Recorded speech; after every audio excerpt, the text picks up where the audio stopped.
नमस्कार, मी हर्षाली. तर मंडळी, आजकाल आपण बघतो की प्रत्येकाच्या किचनमध्ये प्लास्टिकचे इतके डबे असतात, कारण कुठल्याही मार्टमध्ये गेलं की तिथे आपल्याला तेच दिसतात. सो छोट्या-छोट्या गोष्टींसाठी सुद्धा आपण प्लास्टिकचे डबे वापरतो. चांगला किराणा माल असेल, काही पण असेल, आपण प्लास्टिकच्या डब्यांमध्येच ते साठवून ठेवलं जातं. तर त्या डब्यांचं खरं सत्य काय आहे? तर आपण स्वयंपाकघरातल्या या प्लास्टिकच्या डब्यांचं जे काही त्याचे साईड इफेक्ट्स आहेत त्याबद्दल आज आपण बोलणार आहोत.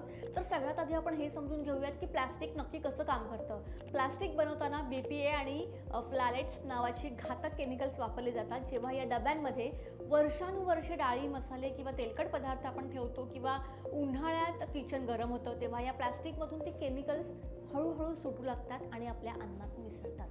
आता हे केमिकल इतके डेंजरस असतात की आपल्या शरीरात जाऊन हार्मोनचं संतुलन सुद्धा बिघडवू शकतात. इनफॅक्ट बिघडवतात, पण याबद्दल आपल्याला इतकं माहिती नसतं. त्यामुळे प्लास्टिक हे खरोखर डेंजरस आहे. आता तुम्ही म्हणाल की आम्ही तर रोजच वापरतो, आम्हाला कधी काही झालं नाही किंवा काही असं काही जाणवलं पण नाही. पण नाही जाणवणार, कारण का हा धोका लगेच दिसत नाही. हे एक स्लो पॉयझनसारखं काम करतं. प्लास्टिकच्या डब्यांमधले केमिकल्स सतत पोटात गेल्यामुळे महिलांमध्ये थायरॉईड, PCOD आणि वजनाचा त्रास वाढतो. इतकंच नाही तर पुरुषांमध्ये आणि लहान मुलांमध्ये सुद्धा याचे वाईट परिणाम दिसतात. सायन्सने तर हे सिद्ध केलं आहे की प्लास्टिकच्या अतिवापरामुळे शरीरात कॅन्सरच्या गाठी निर्माण होण्याचा धोका खूप पटीने वाढतो. म्हणून याकडे प्लीज दुर्लक्ष करू नका. आता तुम्ही म्हणाल की टप्परवेअर किंवा ब्रँडेड प्लास्टिकचे डबे वापरले तर चालतील का? कारण का आता टप्परवेअरचा पण बराच क्रेज आहे. तर इथे एक गोष्ट समजून घ्या. बाजारात मिळणारे स्वस्त प्लास्टिकचे डबे जरी तुम्ही वापरत नसाल आणि टप्परवेअर किंवा इतर मोठ्या ब्रँडचे जर तुम्ही डबे वापरत असाल तर ते सेफ आहेत का? तर हे ब्रँडेड डबे BPA फ्री म्हणजेच हानिकारक BPA केमिकल असल्याचा दावा करतात आणि सामान्य प्लास्टिकपेक्षा ते बेटर असतात. पण शेवटी आहे तर ते प्लास्टिकच.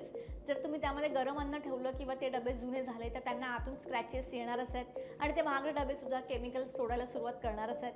त्यामुळे ब्रँडेड असले तरी प्लास्टिकचा वापर स्वयंपाकघरात जितका कमी करता येईल तितका कमी करा, कारण टप्परवेअर असेल पण ते सुद्धा प्लास्टिकच आहे. सो याचं उत्तर तुम्हाला मिळालं असेल. नेक्स्ट, मायक्रोवेव्ह आणि फ्रीजमध्ये प्लास्टिकचे डबे वापरणं किती डेंजर आहे. तर अनेकांच्या घरात एक सवय असते. ती सवय काय?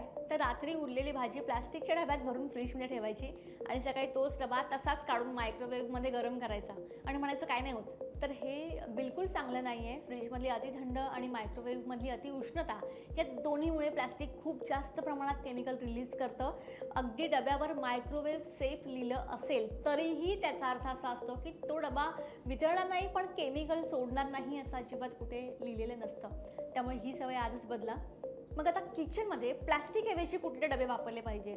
आता तुम्ही म्हणाल इतकं सगळं बोललीस, पण डबे वापरायचे कोणते? डाळी असतील, मसाले असतील, ते नेमके कोणत्या डब्यात ठेवायचे? तर याचं उत्तर एकदम सोपं आहे. सगळ्यात टॉपला जर मी सांगितलं तर काचेच्या बरण्या. काच ही 100% सेफ असते. यामध्ये तुम्ही मसाले, लोणची किंवा डाळी ठेवलं तर ती वर्षानुवर्ष चांगली राहतात आणि आरोग्याला कोणताच धोका होत नाही. त्यानंतर येतं स्टेनलेस स्टीलचे डबे. आता आपली पारंपरिक स्टीलची भांडी सगळ्यात बेस्ट. स्टील आरोग्यासाठी पूर्णपणे सेफ असतं. ते फुटत नाही आणि पिढ्यानपिढ्या टिकतं. त्यानंतर आहे सिरेमिक किंवा चिनी मातीची भांडी. आता हे डबे दिसायला खूप मॉडर्न आणि सुंदर दिसतात आणि आरोग्यासाठी सुद्धा ती तितकीच उत्तम असतात. आता हे चांगले डबे घ्यायचे कुठून आणि सुरुवात कशी करायची? सगळ्यात मोठा प्रश्न म्हणजे हे डबे आणायचे कुठून? तर सिंपल आहे. स्टीलचे डबे तुम्हाला कोणत्याही लोकल भांड्याच्या दुकानात सहज मिळतील. काचेच्या बरण्या तुम्हाला DMart, रिलायन्स स्मार्ट यांसारख्या सुपरमार्केटमध्ये सुद्धा मिळून जातील. चांगल्या डिझाईन्समध्ये मिळतील. जर याच्यापेक्षा काहीतरी युनिक आणि हटकं हवं असेल तर तुम्ही एक्झिबिशन किंवा ऑनलाईन तुम्ही सर्च करू शकता. जर तुम्हाला बाहेर जायला वेळ मिळत नसेल तर Amazon आहे, फ्लिपकार्ट आहे. तुम्ही ग्लास जार्स फॉर किचन किंवा air tight stainless steel containers असं सर्च करून तुम्ही घर बसल्या हे सगळं मागवू शकता. सुरुवात करताना हे एकदम सगळे डबे बदलू नका. या महिन्यात 4 काचेचे डबे आणा, पुढच्या महिन्यात 4 स्टीलचे आणा. सो हळूहळू तुमचं जे किचन आहे ना ते पूर्ण प्लास्टिक मुक्त करून टाका. सो प्लास्टिक जरी दिसायला सुंदर असलं तरी ते इतकं सेफ नाही आहे. इनफॅक्ट सेफ नाहीच आहे आणि त्यामुळे हा प्लीज बदल तुम्ही तुमच्या किचनपासून सुरुवात करा.